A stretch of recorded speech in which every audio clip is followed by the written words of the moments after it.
C'est l'histoire d'une jeune fille prise au piège d'un meurtre atroce.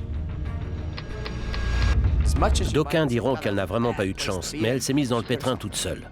Celui d'un policier héroïque abattu de sang-froid. Elle s'est laissée aller à des choix imprudents, dangereux et immoraux.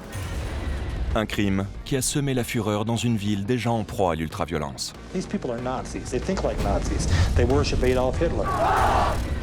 Un crime où trop de questions restent sans réponse. Du pain béni pour l'inégalable Hunter S. Thompson, Un journaliste peut faire basculer l'histoire. qui a mené sa propre enquête avec l'aide de Vanity Fair. J'avais l'impression d'être dans un livre de Thompson, justement. Un roman sorti tout droit de sa folle imagination. Tous les ingrédients étaient là. Sexe, drogue, meurtre, injustice flagrante. Sauf que tout était bel et bien réel.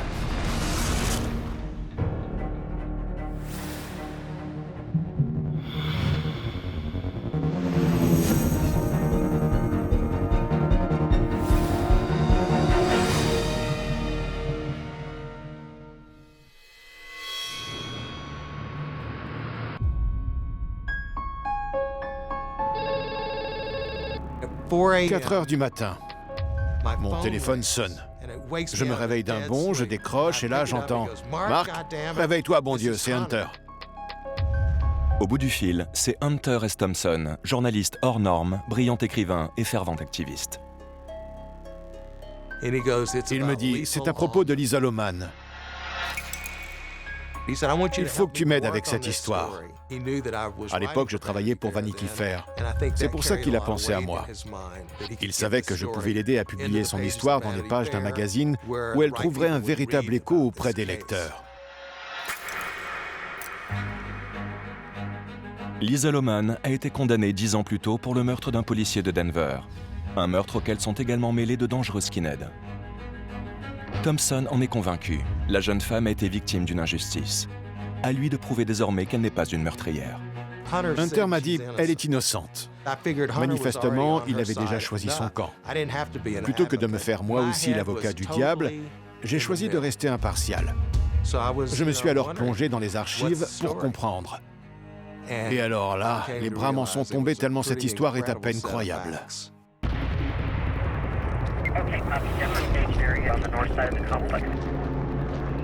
À Denver, la police est en état d'alerte maximale. L'assaut a été donné sur un appartement de la résidence Monaco Place.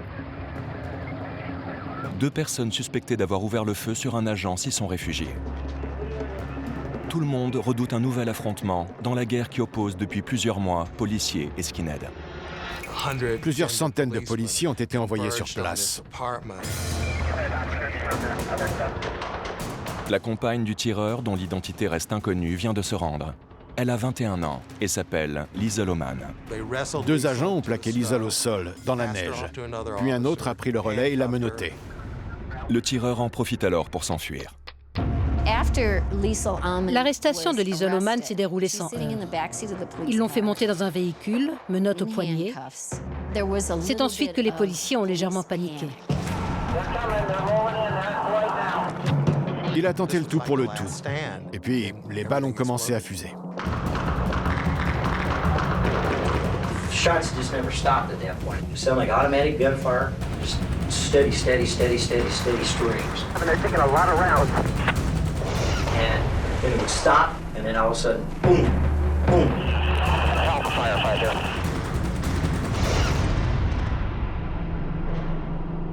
L'agent Bruce Van der Jagt se retrouve alors face au suspect. Il essuie une rafale.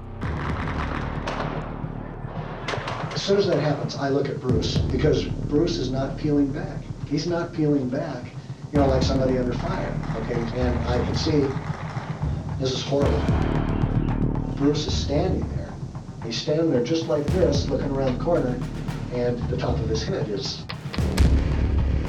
it's awful. And he does not go down. He stands there. He stands there, and eventually, very slowly, crumples down. Central 15, we got the down officer now. Paramedic! We got an ambulance right away. All right. Officer down! Officer down! Stay down, officer down. Sheriff, officer down! Ambulance, go down!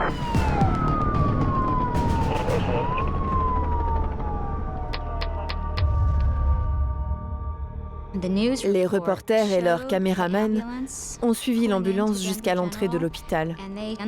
Et quand ils ont sorti le brancard, j'ai reconnu ses bottes. Bruce portait des Santiago noirs. Et donc, même sans avoir vu son visage, j'ai su que c'était lui, qu'on avait tué le père de ma petite fille. Les tirs ont fini par cesser, mais difficile d'en tirer des conclusions. Est-ce que l'homme qui venait d'abattre leur confrère était en train de recharger son arme, de reprendre son souffle? Des agents du SWAT ont alors pris le relais. Et depuis l'appartement d'à côté, avec des miroirs, ils ont découvert que le suspect était mort. Ayant épuisé toutes ses munitions, le tireur a retourné contre lui l'arme du policier qu'il venait d'abattre. C'est lui qui a abattu le policier. Et le fait qu'il se soit suicidé a déclenché une série de rebondissements qui ont plongé Liesl dans un chaos inimaginable.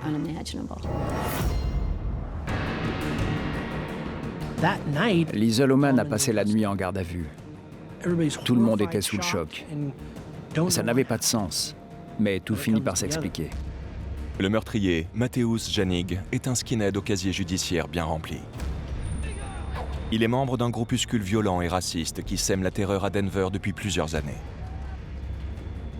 Liesl Oman affirme qu'elle ne le connaissait pas, ou alors à peine.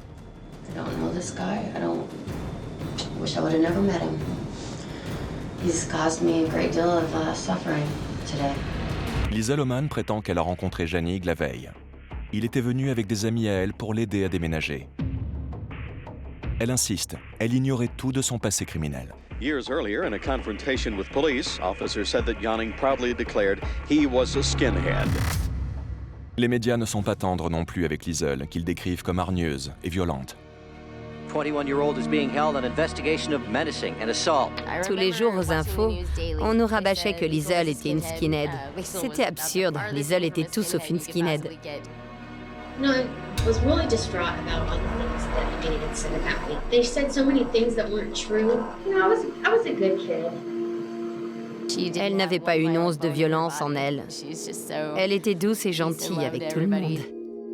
Liesl Oman maintient qu'elle n'a jamais été en lien avec le moindre skinhead et qu'elle connaissait à peine Janig.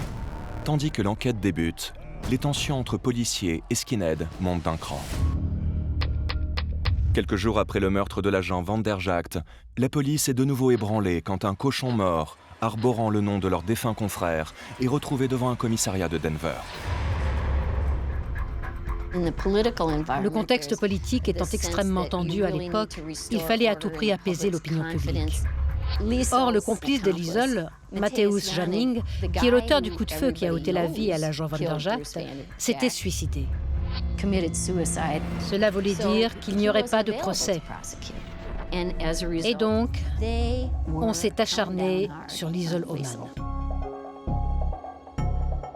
Pour pouvoir l'inculper, le procureur a déterré une loi obscure qui stipule que toute personne coupable d'une infraction ayant entraîné concomitamment un homicide est également coupable de cet homicide. L'infraction retenue ici étant un cambriolage dont Liesl Oman serait l'instigatrice. Dans un procès, on regarde les conséquences. Et la conséquence de ce cambriolage, c'est que l'agent Van der Jagt a été abattu. C'est aussi ce que pense le jury. The jury find the defendant Liesl Oman guilty of count number 1, murder in the first degree, as against Officer Bruce Van der Jagt. Liesl Oman est condamné à la réclusion à perpétuité sans possibilité de libération. Hunter était scandalisé par cette loi absurde. Il ne cessait de répéter que Liesl Oman était innocente, qu'elle avait été emprisonnée à tort et condamnée de manière arbitraire.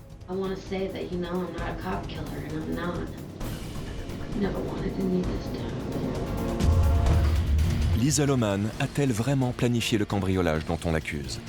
Est-elle réellement responsable du meurtre d'un policier de Denver? Comment peut-elle être coupable d'un meurtre qui a été commis alors qu'elle était assise, menottée, à l'arrière d'un véhicule de police? C'est tout à fait invraisemblable.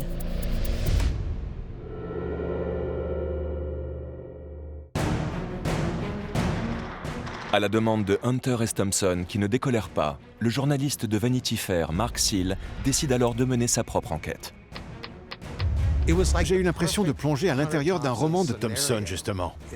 Tous les personnages qu'il affectionne étaient là. Sauf qu'en l'occurrence, ils étaient bien réels. Et que l'histoire se déroulait à Denver dans un contexte particulièrement explosif. Les années 90 ont vu se multiplier les crimes de haine à travers les États-Unis. À Denver en particulier, on redoute que les attaques incessantes des skinheads ne déclenchent une guerre avec la police. What I'm concerned about is the number of weapons they have. These people are Nazis. Let's face it, they're Nazis. They think like Nazis. They worship Adolf Hitler. Agression raciste. Attaque contre la police. On est loin, semble-t-il, très loin même, du quotidien de Lisa Lohman. Elle était très drôle. Elle avait toujours le sourire. C'était une fille adorable. C'était ma complice numéro 1. On était inséparables depuis qu'on s'était rencontrés à l'âge de 15 ans au lycée. Je me rappelle être allée voir les Grateful Dead avec elle. On avait adoré.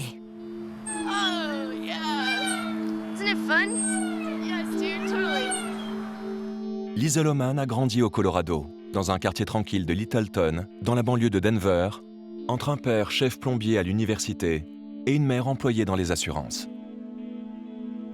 Un environnement stable, avec des parents aimants. Ses camarades de l'époque la décrivent comme douce, sympathique et agréable. Toujours prête à tout pour amuser la galerie, jusqu'à ce qu'elle commence à se rebeller. Après le bac, on ne savait pas trop quoi faire par rapport aux études. Finalement, elle a décidé de prendre une année sabbatique pour y réfléchir.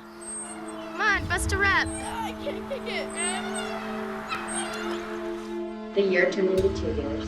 And I think I just got stuck in a rut. I tried going to college, but I think that my head wasn't in the right place. En quête d'inspiration, la jeune fille décide alors de changer de décor et part s'installer à Pine, à 50 km de Denver. Suite à un feu de forêt, la ville recrute des bras pour replanter des arbres. C'est parfait pour Liesl, qui emménage dans cette auberge de jeunesse. Elle a pris une chambre dans cet endroit assez folklorique. Et elle s'est accordée une parenthèse, on va dire. Elle avait besoin, je pense, de se confronter à autre chose. Et sans doute espérait-elle que ça l'aiderait à trouver sa voie. Moi, je dirais plutôt que c'était un endroit sordide. En tout cas, c'est là que les choses ont commencé à mal tourner pour Liesl. Elle se sentait très seule, je crois, et donc assez vite, elle est tombée amoureuse de son collègue, Sean Cheever.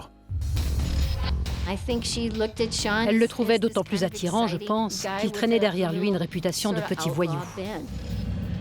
Un petit voyou qui est en fait un cambrioleur chevronné, déjà arrêté à de multiples reprises.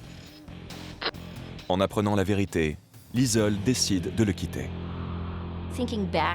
J'ai eu l'occasion d'en parler avec Liesl. Elle avait honte, je crois. Parce que Sean la traitait mal. Et c'était vraiment un mufle. Du coup, elle a décidé de partir.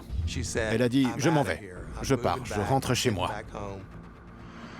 You know, I got really mad and I was like, I'm leaving. You know, I've had it with all this. Le problème, c'est qu'elle avait besoin d'aide pour déménager. Liesl aurait bien demandé à ses parents de l'aider. Mais elle ne veut surtout pas qu'il rencontre son ex, le voyou, qui vit lui aussi à l'auberge. So I called up Demi, who me and her had been best friends in high school. Demi Soriano qui a bien grandi et qui a désormais de drôles de fréquentations. À l'époque, je vivais avec mon mec. Et c'était un skinhead. Un gentil petit skinhead qui avait redécoré son appartement avec des drapeaux confédérés et des instruments de torture. Un skinhead avec une fille qui est même pas blanche. Je me demande ce qu'il fichait avec moi. Faudrait lui poser la question, tiens. Moi, je trouvais ça excitant, ce côté marginal. Enfin, c'était cool au début, et puis très vite, c'est devenu assez glauque.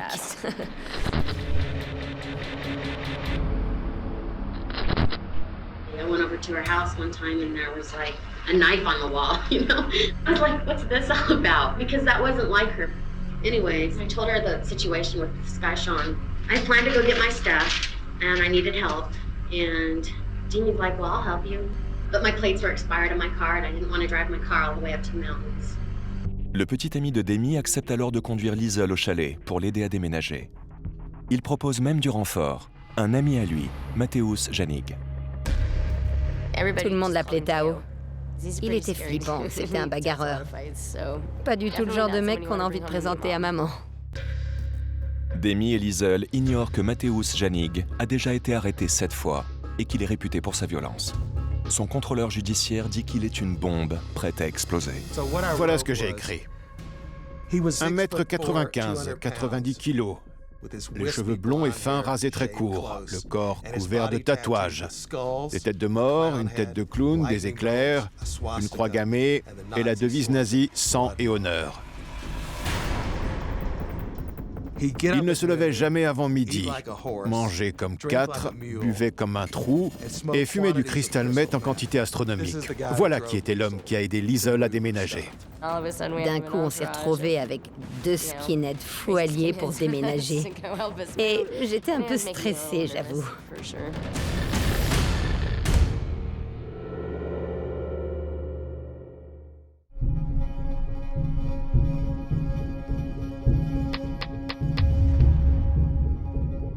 Le 12 novembre, Liesl et Demi se sont retrouvés pour le petit déjeuner dans un fast-food.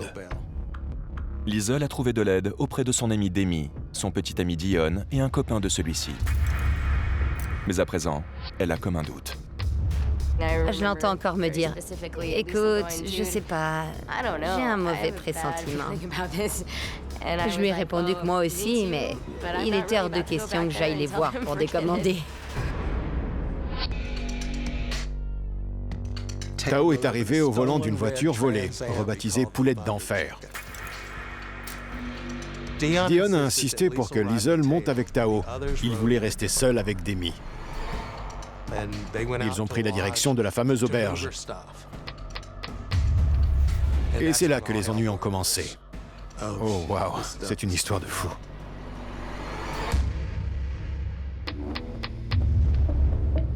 Dans la voiture de Tao, il y avait une carabine semi-automatique, un fusil de chasse et un fusil d'assaut. Les 3 armes étaient chargées et prêtes à servir. I had no idea that his car was stolen, or that there was any guns in the car.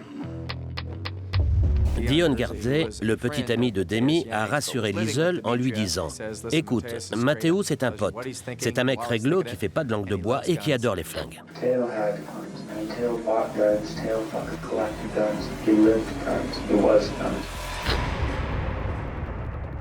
J'ai accompagné Liesl dans sa chambre pour l'aider à rassembler ses affaires et j'ai commencé à faire des allers-retours.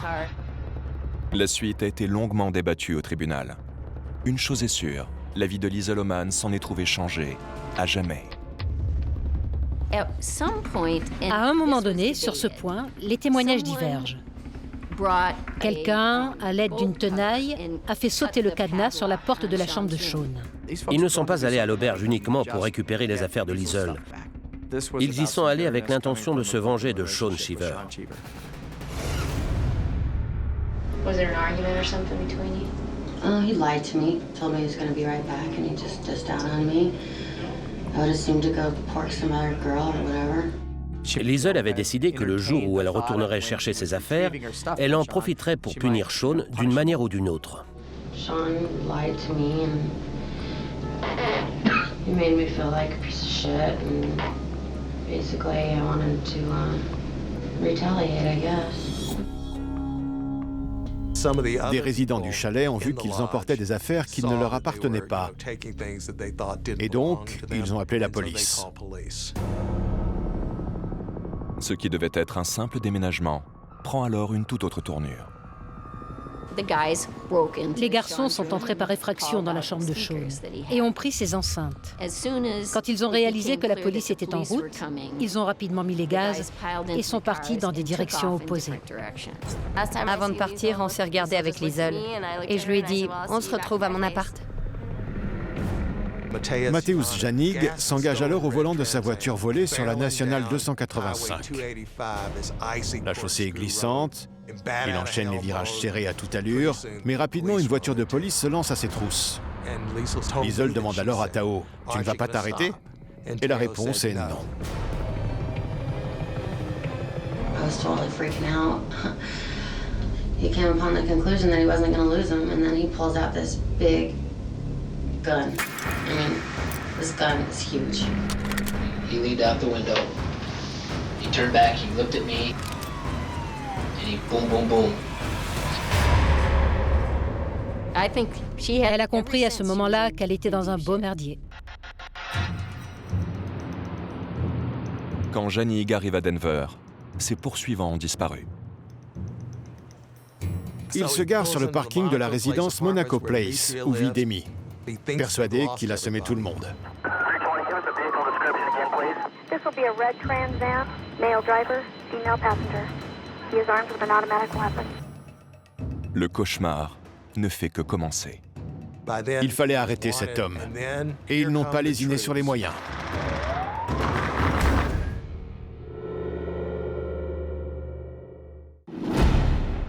Mateusz Janig, drogué à la méthamphétamine, a réchappé d'une course-poursuite à 160 km/h aux côtés d'une Liesl Oman terrifiée.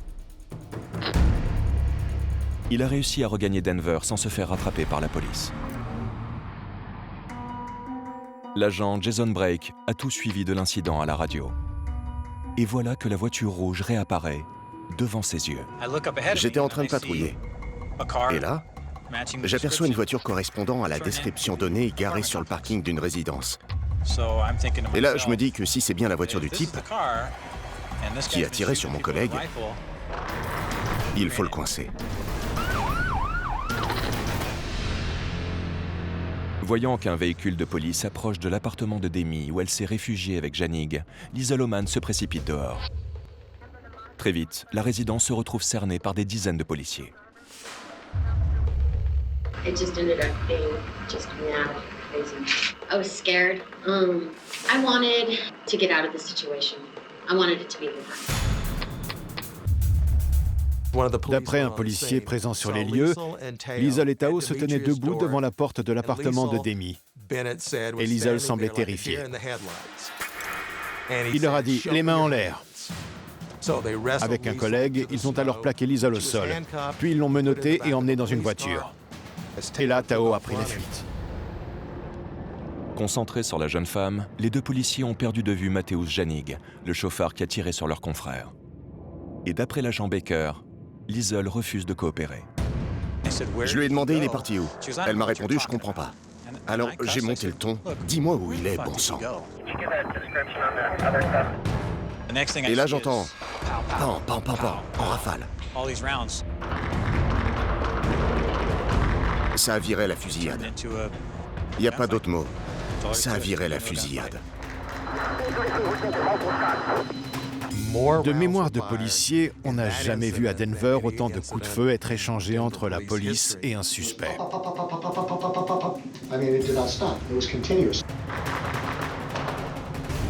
Janig enchaîne les rafales. L'agent Bruce Van der Jagt fait alors un pas en avant pour tenter d'identifier sa position exacte. Janig se tenait juste là, avec une carabine semi-automatique. Collé au mur, son arme pointée sur l'angle du bâtiment situé à quoi 2 mètres, 2 mètres 50. Bruce, at this point, stuck his head around the corner to look, like this. As soon as that happened, all sorts of hell broke loose. Bruce took an immediate hit to the head. I saw him go down, and I knew immediately that Bruce was dead. I saw that he had a very grievous head wound. I've seen head wounds, and this was death.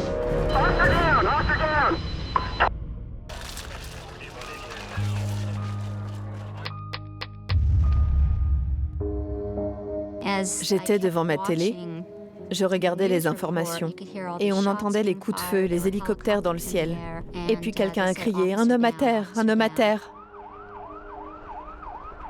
Les reporters et leurs caméramens ont suivi l'ambulance jusqu'à l'entrée de l'hôpital.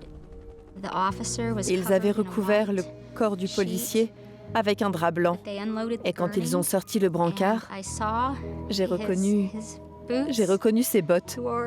Bruce portait des Santiago noirs. Et donc, même sans avoir vu son visage, j'ai su que c'était lui, qu'on avait tué le père de ma petite fille.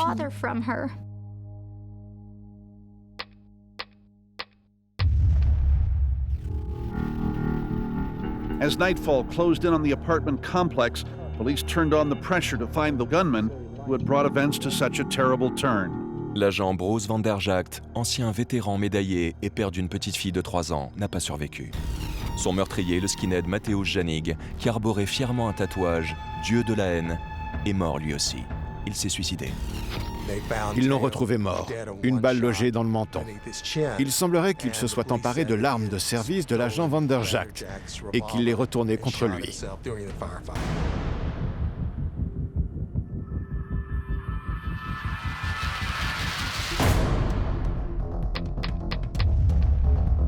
Les gens étaient terrifiés. La rumeur s'est propagée que des fous furieux se promenaient dans Denver en tirant sur les gens. Le meurtre du policier fait la une des médias. À la télévision, le président Clinton tente de rassurer les habitants de Denver. We must not tolerate violence and hatred targeted against police officers, the people who put their lives on the line for us every day. Un héros de la nation est mort, ainsi qu'un dangereux skinhead. 3 personnes ont été arrêtées, Demi, Dion et Liesl. La question à présent est de savoir si Liesl Oman est responsable de la fusillade, ou si elle s'est seulement retrouvée au mauvais endroit, au mauvais moment. So do you think this guy might bring a gun with him? I didn't think that he was going to bring a gun with him. Not in your wildest imagination. You know, I didn't think about that. Elle n'était pas du tout consciente de la gravité de son implication dans cette affaire.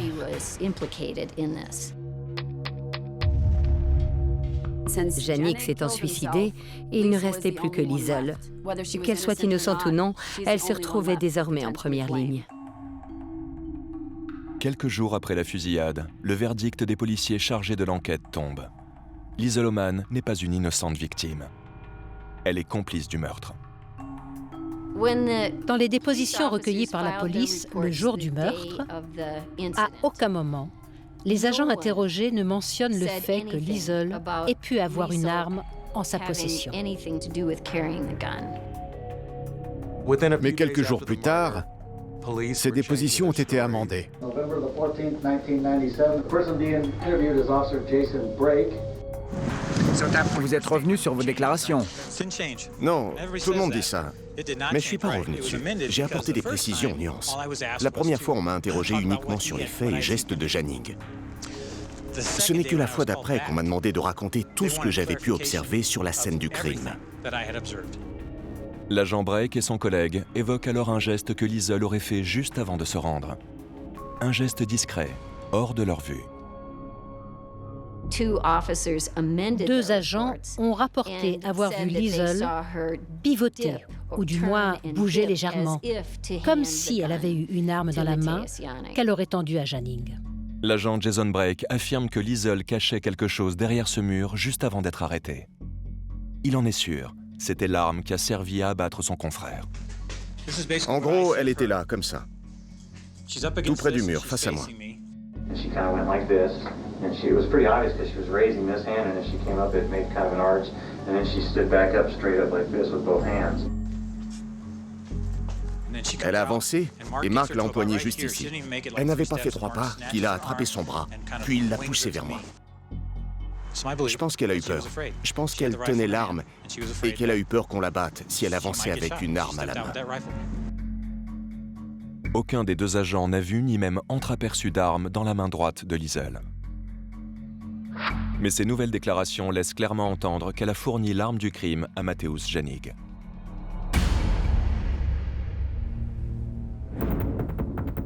Quelles que soient les raisons qui ont poussé ces 2 agents à changer leur version, ça a fini d'accentuer la colère des policiers face à ce meurtre. Seulement voilà, la version des faits livrée par les deux policiers ne concorde pas avec les conclusions du rapport d'expertise balistique. Un policier est mort, donc quelqu'un doit payer.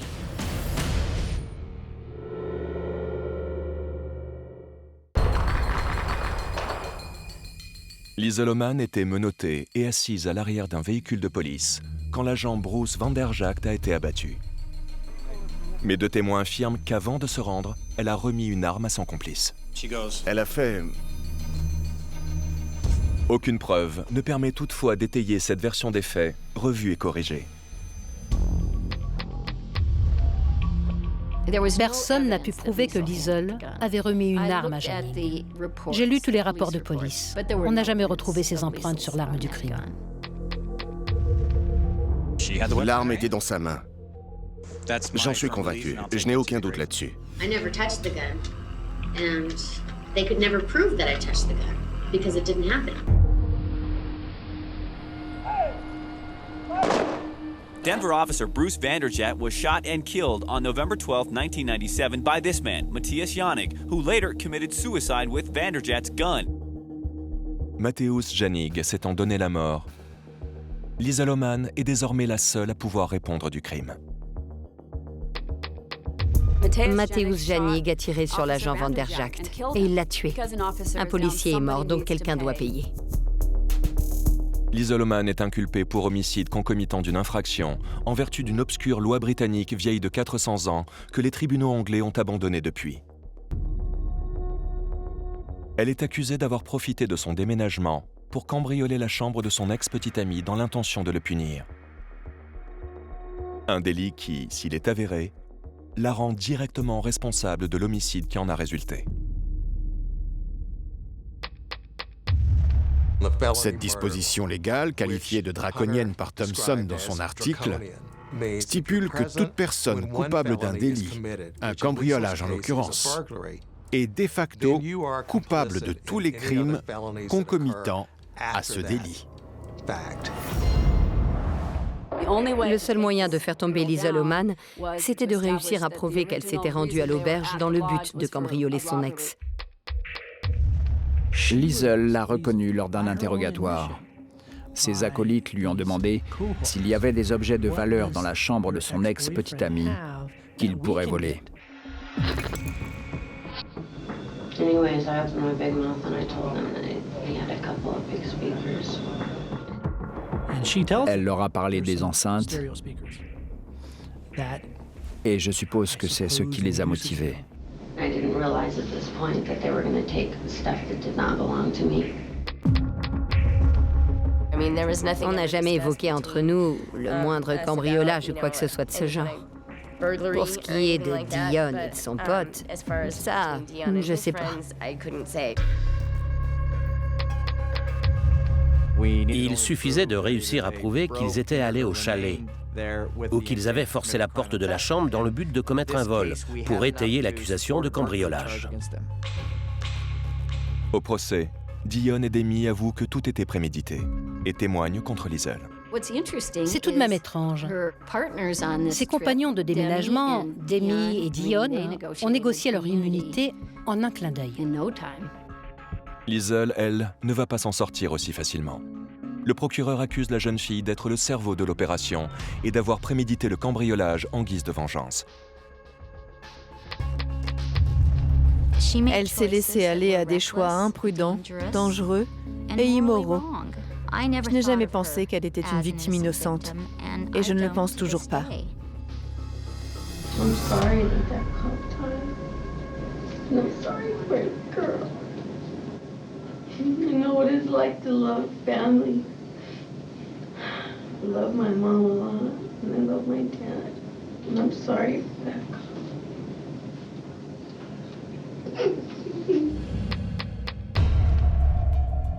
Le 17 juillet 1998, Liesl Loman est reconnue coupable d'homicide concomitant d'une infraction. Elle est condamnée à la prison à perpétuité, sans possibilité de libération. Toute cette affaire est une immense tragédie. Le fait qu'un policier de Denver ait été abattu, c'est tragique. quelles que soient les circonstances. Mais là, c'est encore pire dans la mesure où la personne qui a été condamnée était menottée et assise à l'arrière d'un véhicule de police au moment où le drame s'est produit.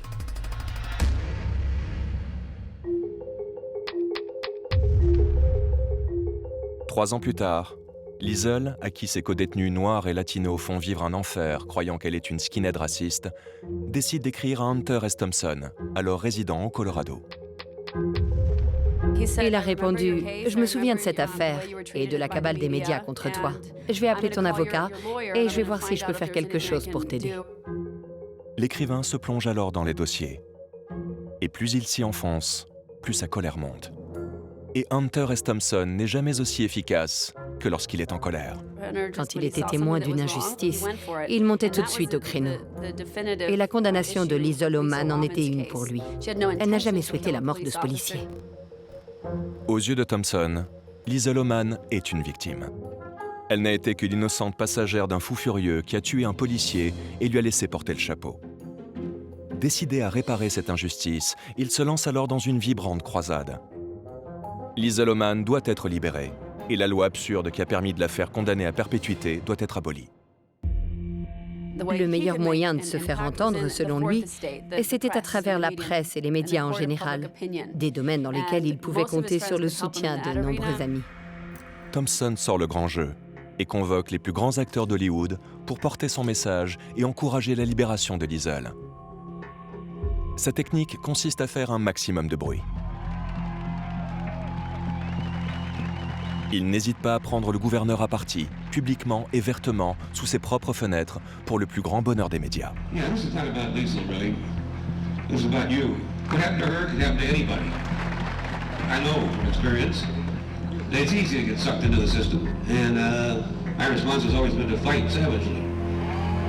En juin 2004, l'enquête menée conjointement par Thompson et Mark Seal est annoncée sur la couverture de Vanity Fair.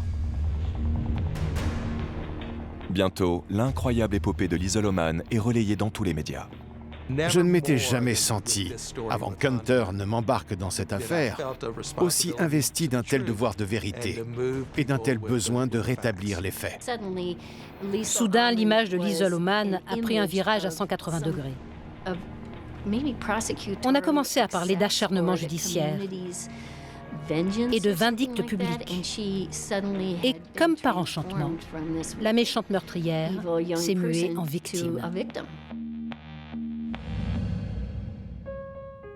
Hunter S. Thompson, qui n'a pas ménagé ses efforts, a réussi à interpeller l'opinion. On est en 2004 et Liesl Oman a déjà passé 8 ans derrière les barreaux. Si les faits qui lui sont reprochés demeurent inchangés, ce n'est pas le cas de Denver, où la menace skinhead n'est désormais plus qu'un lointain souvenir. Denver n'était alors plus du tout la même ville qu'au moment du drame. 2 ans auront été nécessaires pour que la demande d'appel de Liesl Oman soit entendue. Sa patience est récompensée en mars 2005, quand la Cour suprême du Colorado annule son jugement et ordonne un nouveau procès. Ils n'ont pas dit qu'elle était innocente. Mais ils ont reconnu que le jury avait pu être induit en erreur et donc ils lui ont accordé un nouveau procès. Pour ne pas risquer une nouvelle procédure, Liesl Oman plaide coupable aux accusations de cambriolage et d'effraction. Dans une lettre adressée au procureur, des centaines de personnes réclament sa libération immédiate, dont la veuve du policier abattu. J'ai longuement réfléchi avant de prendre ma décision. Et puis, j'ai signé. J'ai pensé que ce serait une belle leçon pour ma fille. Une façon de lui dire qu'on ne peut pas laisser l'amertume, la rancœur et la noirceur triompher de la joie de vivre. 8 ans après le meurtre de l'agent Van der Jagt, la vie de Liesl Oman est sur le point de basculer à nouveau. La pression exercée par ses soutiens et l'incroyable coup de projecteur de Vanity Fair ont tout changé. I remember how hard Hunter and Anita and the whole movement fought on my behalf. And I remember how important it is to speak up for things that you believe in. Un homme n'aura malheureusement pas eu le temps de savourer cette victoire. A giant of the written word has died. Hunter S. Thompson was a lot of things: a journalist, an author, a patriot, a professional troublemaker. Celui qui s'est le plus battu pour obtenir la libération de Liesl Oman s'est donné la mort avant le dénouement de l'histoire. 2 semaines après sa mort, Liesl était libre. Je me suis demandé, bien sûr, pourquoi t'as pas attendu? Tu aurais pu fêter ta victoire et la remise en liberté de Liesl. Tu aurais pu la prendre dans tes bras. Liesl Oman n'a jamais couru après la notoriété, surtout pas celle-là. Les lumières se sont enfin éteintes sur elle, et elle compte bien rester dans l'ombre. C'est difficile de savoir ce qui a provoqué ce revirement de situation. Mais je pense tout de même que la campagne menée avec acharnement par Hunter y est pour beaucoup. Hunter Thompson m'a appris qu'un journaliste peut faire basculer l'histoire, qu'il peut changer des vies et qu'il a le pouvoir de changer drastiquement les choses.